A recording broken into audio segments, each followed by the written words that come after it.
vorige video het ek met jou gesels oor die 3 basiese dinge wat jy kan doen wanneer jy tyd met God spandeer. As jy nie die video gesien het nie, kyk in die beskrywingsblokkie onder of in die e-kaarte hierbo vir die skakel na die video. Vandag gaan ons gesels oor 'n paar ander dinge wat jy kan doen as jy reeds jou Bybel lees en bid tydens jou stilte tyd. Nommer 1. Loof en prys die Here. Meeste van ons het die gewoonte om die Here te loof en prys wanneer ons bid. Maar ons doen dit gewoonlik net vir 'n stukkie van die gebed. Iets wat jy so nou en dan kan probeer, is om jou hele stilte tyd daarin te spandeer om die Here te loof en prys. Jy kan dit doen deur geestelike musiek te speel en saam te sing. Jy kan dit doen deur al jou gunsteling liedere wat jy in die kerk sing, te sing. Jy kan dit selfs doen deur glad nie te sing nie, maar te dink aan al God se karaktertrekke en hom in gebed daarvoor te loof en prys. As jy hulp nodig het daarmee, kan jy die video oor die ABC gebedsmetode kyk. Die skakel is in die beskrywingsblokkie onder en in die e-kaarte hierbo. Nommer 2. Skryf jou gebede. Baie van ons sukkel daarmee dat ons gedagtes dwaal wanneer ons probeer bid. As dit met jou die geval is, probeer om jou gebede neer te skryf. Jy kan 'n notaboek of joernaal hiervoor gebruik. Jy kan selfs vir jou spesiale skryfpapier en 'n spesiale pen koop om te gebruik.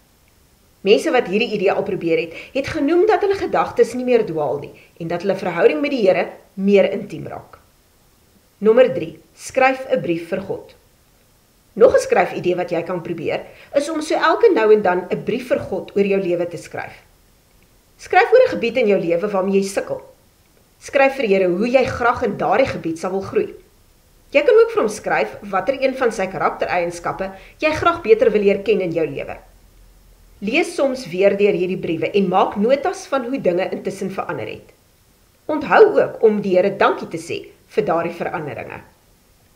Nommer 4. Skryf die woord. Dis altyd 'n goeie idee om die gedeelte wat jy vir die dag lees, woord vir woord in jou joernaal of notaboek oor te skryf.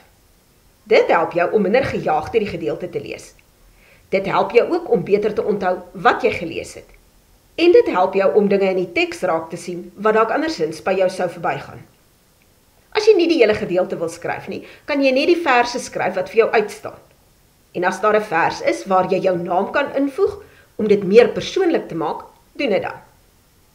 Nommer 5. Maak 'n Filippense 4 vers 8 lys. In Filippense 4 vers 8 lees ons dat ons gedagtes moet rig op dit wat waar, edel, reg ensovoorts is. Maak 'n lys van dinge wat mooi, prysenswaardig of lofwaardig ensovoorts is. Plak dit iewers in jou huis op en lees dit wanneer jy kwaad, ongelukkig of gestres voel. Onthou om, soos jy nuwe dinge ontdek wat waar of mooi of prysenswaardig is, jou lys op te dateer. Nommer 6. Lees 'n ander Bybelvertaling. Ons het in Afrikaans nie so baie verskillende Bybelvertalings nie, maar niks keer jou om 'n paar Engelse vertalings ook aan te skaf nie.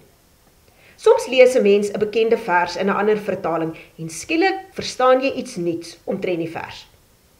Dalk maak jy aantekeninge in jou Bybel of jy het baie verse wat onderstreep is. 'n Ander vertaling of selfs net 'n ander Bybel waarin jy nog nie geskryf het nie, gaan jou help om nie te fokus op alles wat jy reeds neergeskryf of onderstreep het nie. Dis soos om met nuwe oë na 'n gedeelte te kyk. Nommer 7. Verander jou gebedspostuur. Meeste van ons het 'n spesifieke gebedspostuur wat ons gewoonlik gebruik. Jy sit dalk altyd op jou gunsteling stoel wanneer jy bid, of dalk kniel jy by jou bed. Probeer so nou en dan om jou gebedspostuur te verander.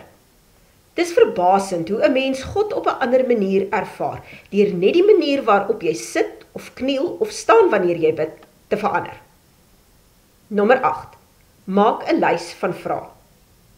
Daar's nie een gelowige op hierdie aarde wat al die antwoorde op die Bybel, op gebed, op 'n mens se geestelike lewe ensovoorts het nie. Almal van ons sit met vrae. Nog iets wat jy in jou stilte tyd kan doen, is om die vrae wat jy het neer te skryf. Soms kan hierdie vrae beantwoord word deur 'n Bybelstudie oor die onderwerp te doen. Soms gaan jy dalk jou predikant of iemand wat langer as jy 'n gelowige is, se raad moet vra. Moet net nie vergeet om oor jou vrae te bid en die Here te vra om jou te help om beter te verstaan nie. Hierdie is net 'n paar idees wat jy ook in jou stilte tyd kan gebruik.